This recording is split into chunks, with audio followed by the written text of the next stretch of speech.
சபை என்றால் என்ன? What is meant by church? இன்னைக்கு நிறைய நேரத்துல இந்த சர்ச்சுங்கிற வேர்டு கேட்ட உடனே நமக்கு ஞாபகம் வருது நம்ம போற சர்ச், நம்மளுடைய பில்டிங், நம்மளுடைய காங்கிரிகேஷன், நம்மளுடைய ஃபெலோஷிப். இதை தான் நம்ம யோசிக்கிறோம். ஒரு பக்கம் இன்னைக்குள்ள காலப்போக்கில் சர்ச்சுங்கிற ஒரு ஒரு நேம் வந்து நமக்கு அதெல்லாமே தோணாலும் பைபிள் வந்து யாரை சபை என்று ஆண்டவர் சொன்னார், சபை எப்படி இருக்க வேண்டும், சபை என்றால் என்ன, இன்னைக்கு அதை குறித்து விரைவாக சில காரியங்கள் வேதத்திலிருந்து பார்க்கலாம். புதிய ஏற்பாட்டு காலத்துலதான் அதுவும் நல்லாவே நமக்கு தெரியும். பரிசுத்தாவியானவர் அவர் வந்ததுக்கு அப்புறம் தான் அந்த சர்ச்சை இன்ஸ்டிடியூட் பண்றார். அதற்கு முன்னாடி பேதுரு கிட்ட ஆண்டவர் சொல்றாரு, இந்த கல்லின் மீது என்னுடைய சபையை கட்டுவேன். ஸோ அதனாலதான் மேல்மாடி அறையில பேதுரு அவரோட சேர்ந்த சீஷர்கள் இன்னும் மற்ற மொத்தமா 120 பேர் சேர்ந்து இருக்கும் பொழுது பரிசுத்த ஆவியானவர் வராரு. பரிசுத்த ஆவியானவர் வரும்போது அங்க ஃபர்ஸ்ட் பிரீச்சிங்கை யார் மூலமாக பரிசுத்த ஆவியானவர் செய்யறாருன்னா பேதுரு மூலமாக தான். அப்போ அந்த ஆண்டவர் சொன்ன வார்த்தை பாருங்களேன், இந்த கல்லின் மீது, அதாவது பேதுரு மீது, அந்த பேதுருனா ராக்னு அர்த்தம், அந்த ராக் மீது தான் பரிசுத்த ஆவியானவர் வந்து இந்த முதல் பிரசங்கம், அந்த முதல் பிரசங்கத்திலேயே ஒரு 3000 பேர் ரட்சிக்கப்படுறாங்க. அந்த ரட்சிக்கப்பட்டவங்க தான் அவங்க கூடும்போது, அதாவது ரட்சிக்கப்பட்டவர்கள் எல்லாருமே சபைக்குள்ளாக சேர்க்கப்பட்டார்கள். அப்ப சபைங்கிறது வந்து ஆண்டவரை ஏற்றுக்கொண்டதுக்கு அப்புறம், அதாவது இயேசுவை அறிந்து கொண்டதுக்கு அப்புறம், இயேசுவை ஏற்றுக்கொண்டதுக்கு அப்புறம், இன்னும் டீப்பா சொல்ல போனா ஆண்டவரோட அந்த உறவுல வந்ததுக்கு அப்புறம், இயேசுவை சொந்த ரட்சகராக ஏற்றுக்கொண்டு தன்னுடைய பழைய வாழ்க்கையை எல்லாவற்றையும் மூழ்கடித்து புதிய சிருஷ்டியாக மாறி கிறிஸ்துவுக்குள்ளாக வளர்கின்ற அந்த ஒரு நாள், அதாவது அந்த ரட்சிப்பின் நாள்னு சொல்லுவோம். அந்த ஒரு நாள் தான் எல்லாருக்குமே சபையின் ஆரம்பம் அல்லது சபையின் மெம்பர்ஷிப், அந்த சபையின் உள்ள காரியங்கள். நம்ம நினைக்கிறோம் நம்ம பிறந்த உடனே சபைக்குள்ள இருக்கிறோம், கிடையாது. என்னைக்கு நீங்க ரட்சிக்கப்படுறீங்களோ, ரட்சிக்கப்பட்டு உண்மையான சபை, ஆக்சுவலா நீங்க ரட்சிக்கப்பட்டு நீங்க மெம்பர்ஷிப் எழுதுற சபை கிடையாது. நீங்க ரட்சிக்கப்பட்டதுக்கு அப்புறம் உங்களுக்கு தெரியும் நான் எந்த சபையில நான் இருக்க வேண்டும், யாரோட சேர்ந்து இருக்க வேண்டும், என்னுடைய அழைப்புக்கு ஏற்ற, என்னுடைய தரிசனத்துக்கு ஏற்ற ஒரு ஃபெலோஷிப் எங்க கிடைக்குது, எனக்கு என்னுடைய ஆத்துமாக்கு ஏற்ற ஆகாரம் எங்க கிடைக்குது, இந்த மந்தைக்கு ஏற்ற ஒரு போதகர் யாரு, அது எல்லாமே ஆவியானவர் உங்களுக்கு உணர்த்துவார். அதன்படிதான் உங்களால செயல்படுத்த முடியும். அப்ப இந்த சர்ச்சோடைய ஆக்சுவல் மீனிங் நீங்க கிரீக்ல நீங்க பாத்தீங்கன்னா எக்லீஷியான்னு போட்டிருக்கோம். இந்த எக்லீஷியா வந்து இப்பவும் அந்த வார்த்தை வந்து நடைமுறைகள் இருக்கு. இந்த எக்லீஷியாவோட மீனிங் பாத்தீங்கன்னா கேதரிங். எந்தெந்த இடத்துல கூடுறாங்களோ, இன்னைக்கு ஒரு கேதரிங் இருக்குங்கன்னு சொல்ற இடத்துல நம்ம வந்து கிரீக்ல நீங்க பாத்தீங்கன்னா அவங்க எக்லீஷியான்னு சொல்லுவாங்க. அதோட இன்னொரு ரொம்ப முக்கியமான ஒரு ஸ்பிரிச்சுவல் மீனிங், அதாவது அந்த கிரீக்லயே அந்த வேர்டை நீங்க ரெண்டா ஸ்பிளிட் பண்ணலாம். அப்போ அதுல பாத்தீங்கன்னா எக்குனா வந்து அவுட் ஆஃப், அதாவது அவுட் ஃப்ரம், ஒரு இடத்துல இருந்து பிரித்தெடுக்கப்பட்ட அல்லது தனித்துவமாக அப்படின்னு சொல்லலாம்.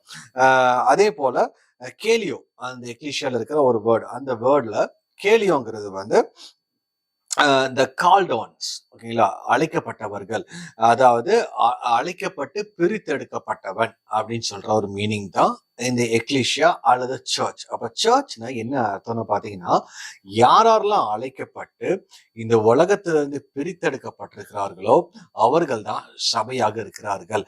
அப்போ இயேசு கிறிஸ்துவோடைய அன்பை ருசித்து ரட்சிப்பை பெற்றுக்கொண்டு பரிசுத்த ஆவியினுடைய அபிஷேகத்தை பெற்றுக்கொண்டு தேவனுடைய ராஜ்யத்துக்கு ஆயத்தமாய் கொண்டிருக்கிறவர்கள் தான் ஆண்டவர் சபைன்னு சொல்றாரு. இவர்கள் கூடி வருகின்ற இடம் தான் அந்த சர்ச் வரும். அப்போ ஆண்டவர் வந்து ஒரு தனிப்பட்ட பர்சனை வந்து சர்ச்ன்னு சொல்றது இல்ல, ஓகேங்களா, ஒரு கேதரிங் தான். ஓகேங்களா, the temple is different church. நம்ம அவர் body is the temple of the holy spirit. பரிசுத்த ஆவியானவர் தங்குற ஒரு இடமாக இருக்கிறது. அவர் வந்து எந்த ஒரு பில்டிங்ல வந்து தங்க முடியாது. அதே போல நம்ம எங்கெல்லாம் கூடுறோமோ அந்த இடத்த தான் ஆண்டவர் வந்து சர்ச்ன்னு சொல்றாரு. அப்பெல்லாம் இங்க ஒரு கேதரிங்ல வரும் பொழுது, அப்ப அந்த கேதரிங்ல யாரெல்லாம் வரணும், சும்மா நான் கிறிஸ்டியனா பிறந்திருக்கிறேன் அதனால ஒரு மெம்பர்ஷிப் எனக்கு இருக்கு, இந்த நான் போயிட்டு இருக்கிறேன்னா அது பேர் சபை கிடையாது. அப்ப ஆண்டவர் எதிர்பார்க்கிற ஒரு சபை எப்படி இருக்கணும்னா, நம்ம அழைப்பை பெற்றுக்கொண்டு பிரித்தெடுக்கப்பட்டவனாக காணப்படணும், இயேசுவின் ரட்சிப்பை அறிந்து கொண்டு உலகத்தோட எந்த ஒரு எனக்கு கனெக்ஷனுமே இருக்காது. இன்னைக்கு பாத்தீங்கன்னா உலகத்தோட பாலிடிக்ஸ் சபைக்குள்ள இருக்குது. உலகத்துடைய ஆடம்பரங்கள் சபைக்குள்ள இருக்குது. உலகத்துடைய களியாட்டங்கள் சபைக்குள்ள காணப்பட்டிருக்குது. இன்னைக்கு சினிமா தியேட்டருக்கும் சர்ச்சுக்கும் நிறைய சர்ச்சுக்கும் வித்தியாசம் இல்லாமல் போய் கொண்டிருக்கிறது. அப்போ இவங்க எல்லாம் உலகத்தோட அவங்க ஒட்டிக்கிட்டு இருக்காங்க. They are not called out. ஓகேங்களா? அப்படின்னா அவங்க வந்து சர்ச்சே கிடையாது. அப்ப யாரெல்லாம் அவங்க வந்து உண்மையாலுமே அவங்களோட அழைப்பை பெற்றுக்கொண்டு உலகத்திலிருந்து பிரித்தெடுக்க கூடிய நிலைமையில் இல்லாதவங்க அவங்க சபைக்குள்ளாகவே இருக்க முடியாது. அவங்க சபையாக மாறவும் முடியாது.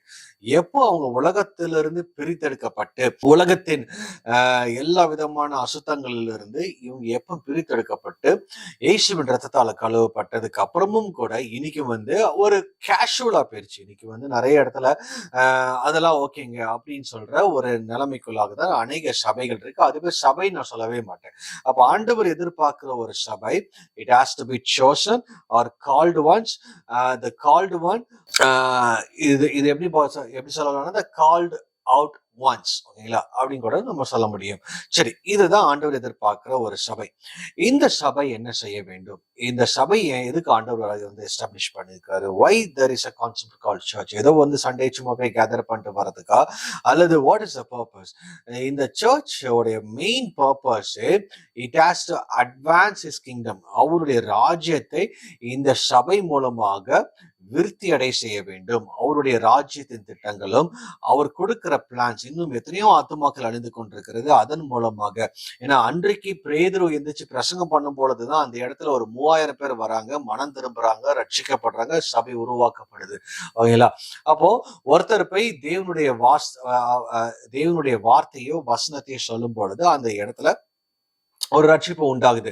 அந்த ரட்சிப்பு உண்டாகி அவர்கள் வந்து சேர்ந்து ஆராதிக்கணும், ஒரு இடத்துல சேர்ந்து இருக்கணும்னு சொல்ற இடம் தான் ஆண்டவர் வந்து சபைன்னு சொல்றாரு. அப்போ அந்த இடத்துல கிங்டம் அட்வான்ஸ்மெண்ட்ஸ் இருக்கணும். ஓகேங்களா? இன்னைக்கு நிறைய சபையில பாத்தீங்கன்னா இந்த சோல் வினிங் கான்செப்ட் இருக்காது. எத்தனை பேர் வராங்களோ ஓகே, அது மட்டும் தாங்க அப்படியே போயிட்டு இருக்கு. அதை வச்சு மெயின்டைன் பண்ணிடுவோம். புதுசா ஆத்துமாக்கள் எங்களுக்கு பெருசா எல்லாம் முக்கியம் இல்லைங்க. நாங்க வர ஆத்துமாக்கள் அப்படியே மெயின்டைன் பண்ணிட்டு போயிடுவோம். It has to be the soul winning. ஓகேங்களா? இன்னைக்கு நம்ம ஆத்மாவை சம்பாதிச்சு என் சபைக்கு அதாவது என் கூட தான் வரணும். இன்னைக்கு நிறைய சபையில பாடுற ஒரு பெரிய ஒரு ஒரு தப்பு என்னன்னா, ஒரு ஒரு சபையின் மூலமா அவர் ரசிக்கப்பட்டிருப்பாரு. ஆனா அவங்க போய் கண்டிஷன் பண்ணி, நீ என் மூலமா தான் ரசிக்கப்பட்டு என் சபைக்கு தான் வரும். அந்த மாதிரி கான்செப்டே பைபிள்ல கிடையாது. ஆண்டவர் தான் அவங்களை ரட்சிக்க கிருபை பாராட்ட. நம்மளுடைய பிரசங்கமோ அல்லது நம்மளுடைய அந்த அந்த வார்த்தையின் அந்த இடத்துல ஆற்றலோ அவர்களை வந்து ரட்சிப்புக்குள்ளாக வழிநடத்தவில்லை. இயேசு கிறிஸ்து தான் ரட்சிப்பு காரணர். அவர் தான் ரட்சித்தார். அவங்க உங்க சபைக்கு வந்தாலும் சரி, இதுல இன்னொரு சபைக்கு போனாலும் சரி, அவங்க கிறிஸ்துவுக்குள் நிலைத்திருக்கிறதா முக்கியமே தவிர உங்க சபைக்கு வராங்களா இல்லைன்னு முக்கியமே கிடையாது. இன்னைக்கு நம்ம அப்படி ஒரு பார்த்து அது ஒரு கீழ்த்தனமான ஒரு காரியம். இன்னைக்கு நிறைய பேர் பண்ற தப்பு. அவர் எப்படி என் மூலமா தான் ரட்சிக்கப்பட்டார், நான் தான் ஞானஸ்தானம் கொடுத்து இங்கதான் வளர்ந்தற நான், இன்னைக்கு அவர் வேற எங்கேயோ போயிட்டு இருக்கிறாரு. வேற எங்கேயும் போலங்க. அவர் வந்து இயேசு கிறிஸ்து கூட இருக்கிறாருன்னா ரொம்ப முக்கியமா இருக்கணும். ஒருவேளை அவர் உலகத்துக்கு போயிட்டாருன்னா அல்லது பிரிஞ்சு போயிட்டாருன்னா எந்த ஒரு ஃபெலோஷிப்ல இல்லாம ஆண்டவரோட ஐக்கியம் இல்லாமல் அவர் உலகத்துக்கு பின்னாடி போய் கொண்டிருக்கும் போது நம்ம விசாரிக்கிறதுக்கு ஆண்டவர் நமக்கு உரிமை கொடுத்திருக்கிறார். ஆனா அதே நேரத்துல அவர் இன்னொரு சபைக்கு போறாருங்க. அவரை நான் வந்து என் சபைக்கு கொண்டு வரணும்னு அந்த திட்டத்தை பார்த்தீங்கன்னா அது வந்து ரொம்ப ஒரு கீழ்த்தனமான ஒரு திட்டம். அப்போ ஆண்டவர் எதிர்பார்க்கிற ஒரு சபை, எல்லாருமே பிரித்தெடுக்கப்பட்டவர்கள். அதுல வந்து தேவனுடைய கிங்டம் அங்க வந்து எஸ்டாப்ளிஷ் ஆயிருக்கணும். Kingdom has to be enhanced. ஓகேங்களா? தேவனுடைய ராஜ்யம் அந்த இடத்துல கட்டப்பட்டு இருக்கணும். அது மட்டும் இல்லாமல் சபை தேவனுடைய வருகைக்கு, அதாவது மணவாளனுக்காக, இயேசுதான் நம்மளுடைய மணவாளன், அவருக்காக இந்த church has to be prepare or get ready. இன்னைக்கு நிறைய சபைகள்ல இயேசு கிறிஸ்துவோட ரகசிய வருகை பத்தி பேசுறதே கிடையாது. ஈவன் இன்ஃபேக்ட் அது பேசினாலும் அதை குறித்து ஒரு ஆயத்தம் கொடுக்கறதே கிடையாது. அவர் அதை குறித்து அவங்க வந்து ஒரு பெரிதான ஒரு நோக்கமே இல்லை. ஓகேங்களா? இன்னைக்கு நிறைய சபையில பாத்தீங்கன்னா எப்படி நீங்க சம்பாதிக்கலாம், எப்படி நீங்க ஆசீர்வாதமா இருக்கலாம், எப்படி நீங்க வந்து செல்வ சீமானா வாழலாம், இந்த பூமியில நீங்க வந்து எந்த ஒரு பிரச்சனையுமே இல்லாம எப்படி வாழலாம், அந்த மாதிரி ஒரு பூமிக்குரிய ட்ரிக்ஸ் மட்டும் தான் சொல்லித்தராங்களே தவிர மேலான காரியங்கள் எதுவுமே இல்லை. நம்ம மேலான காரியங்களை நாடுகள் சொல்லும் பொழுது இயேசுவோடைய மேலான காரியங்கள், அவருடைய கேரக்டர்ஸா இருக்கலாம், அவருடைய வருகை குறித்து உள்ள காரியங்களா இருக்கலாம், ராஜ்யத்தின் குறித்து உள்ள காரியங்களா இருக்கலாம், அது எல்லாமே நம்ம அறிந்து கொள்ள வேண்டும். அதன் மூலமாக தான் சபை இயேசுவோட சேர முடியும். இன்னைக்கு வந்து நம்ம ஸ்பிரிச்சுவலா நம்ம வந்து ஒரு வேலை சேர்ந்திருக்கிறோம். ஆனா there will be a time coming that the physical body இல்ல நம்மளுடைய இந்த இந்த சரீரம் இது மகிமையின் சாயலாக மாறி இயேசு மகிமையில இருக்கார். அவர் வரும்பொழுது இந்த 2 மகிமையும் அவரோட சேர ஆரம்பிக்கும். இயேசு மகிமையாக திரும்பி பூமிக்கு வருவார் மேகத்தின் மத்தியில.